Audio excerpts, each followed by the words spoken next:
یہ کوثر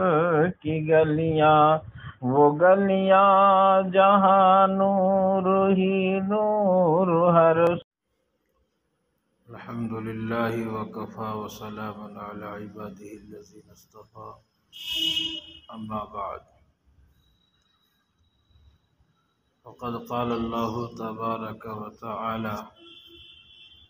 اعوذ باللہ من الشیطان الرجیم، بسم اللہ الرحمن الرحیم، والفجر ولیال عشر والشفع والوتر واللیل اذا یسر، صدق اللہ العظیم۔ معزز حاضرین و ناظرین، ذی الحجۃ الحرام کا مہینہ بڑا مبارک متبرک مہینہ ہے۔ اس مہینے کی پہلی تاریخ سے لے کر 10 تاریخ تک روزہ رکھنے کا ثواب بہت زیادہ ہے، بلکہ روایتوں میں آتا ہے کہ ایک دن کا روزہ 1 سال روزہ رکھنے کے برابر ہے۔ اور 9 ذی الحجۃ الحرام یعنی یوم عرفہ کا روزہ، جو یوم عرفہ کا روزہ رکھتا ہے اس کے 1 سال کے پچھلے گناہ اور 1 سال کے آئندہ گناہ، یہ 2 سال کے گناہ معاف ہوتے ہیں۔ اس مہینے میں خصوصیت کے ساتھ 2 عبادتیں ادا کی جاتی ہے۔ ایک عبادت حج ہے، جو ہر صاحب استطاعت پر حج کا ادا کرنا ضروری ہے۔ قرآن نے کہا: وَلِلَّهِ عَلَى النَّاسِ حِجُّ الْبَيْتِ مَنِ اسْتَطَاعَ إِلَيْهِ سَبِيلًا، کہ جو اس کی استطاعت رکھتا ہو کہ وہ حرم شریف تک جا کر واپس ہو سکتا ہے، تو اس پر بیت اللہ شریف کا حج فرض ہے۔ تو حج مکہ مکرمہ میں اور اس کے آس پاس ادا کیا جاتا ہے۔ اور دوسری عبادت خصوصیت کے ساتھ اس مہینے میں، اور بلکہ اس مہینے کی 10 تاریخ کو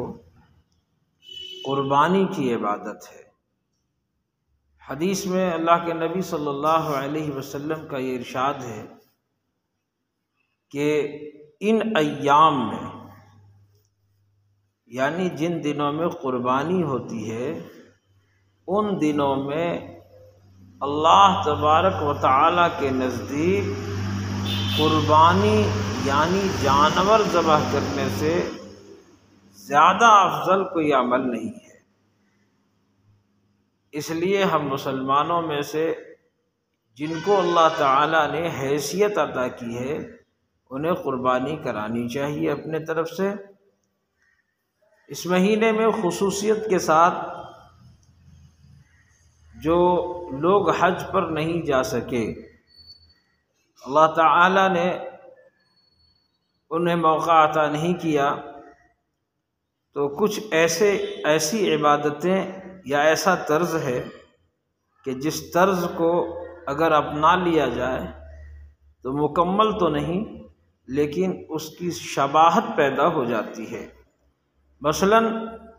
مستحب عمل ہے کہ قربانی جن کو اپنے نام سے کرنا ہے، ان احباب کو ذی الحجۃ الحرام کے چاند نظر آنے کے بعد سے قربانی کے دن تک، یعنی جب تک عید الاضحیٰ نہ ہو جائے، اس وقت تک اپنے بال، ناخن اور بغل کے بال، زیر ناف اور ان سب چیزوں سے اپنے آپ کو روکے رکھے، یعنی ناخن نہ کاٹے، بال نہ بنائے، بغل نہ بنائے، اور اس طریقے سے جہاں جہاں بال بنایا جاتا ہے اس سے پرہیز کرے، تو اس کو ثواب ہوگا۔ اور یہ کہا کہ یہ اس لیے مستحب ہے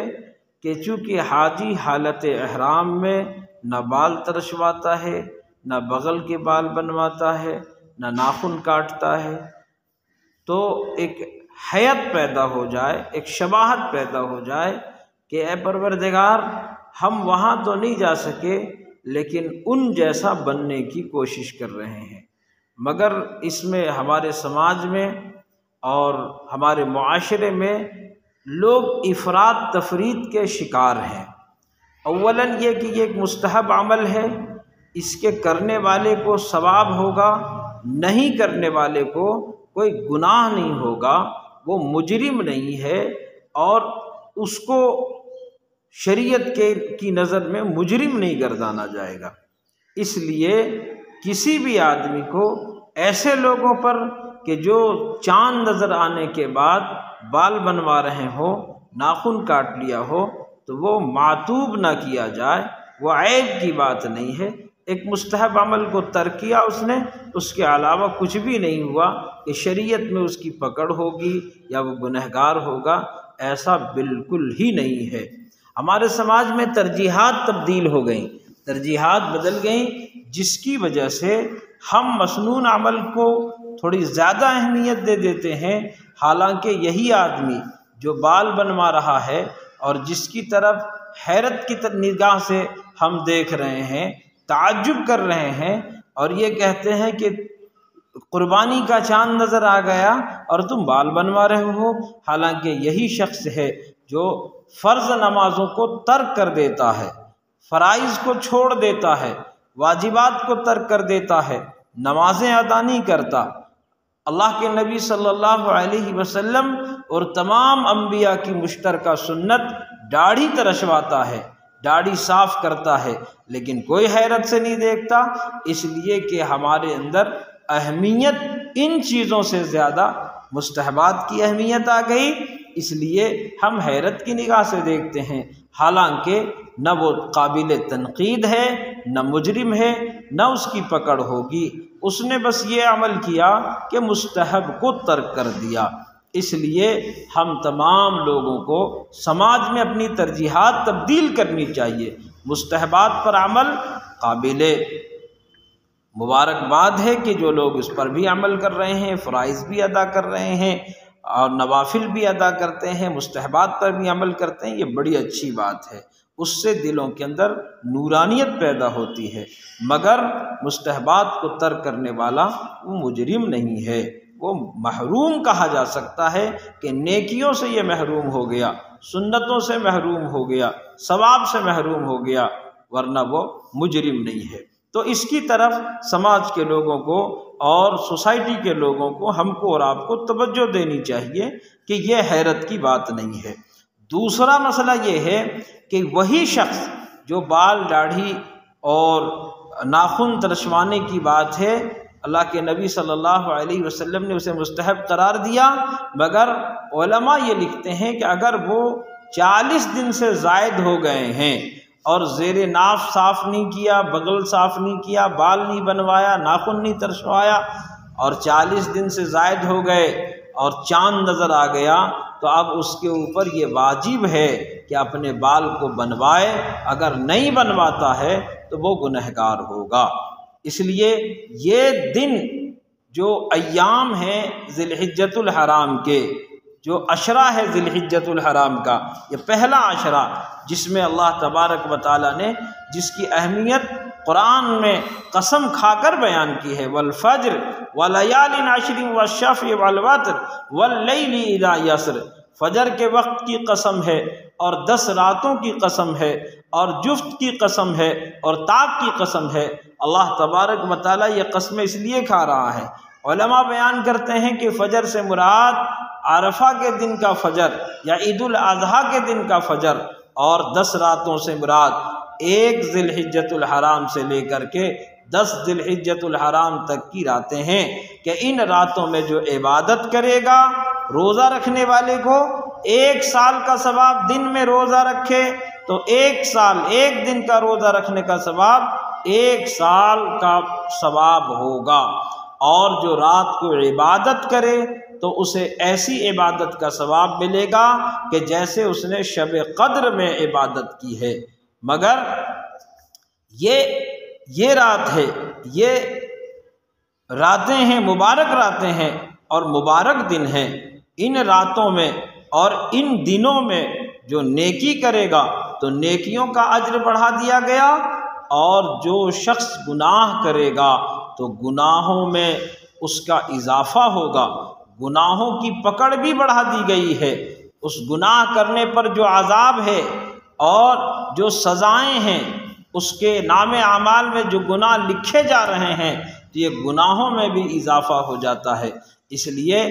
ان ایام میں اللہ تعالیٰ سے عبادت کی توفیق طلب کی جائے، راتوں کو عبادت کی توفیق طلب کی جائے، دن کا روزہ رکھا جائے، رات میں اللہ کے حضور کھڑے ہو کر کے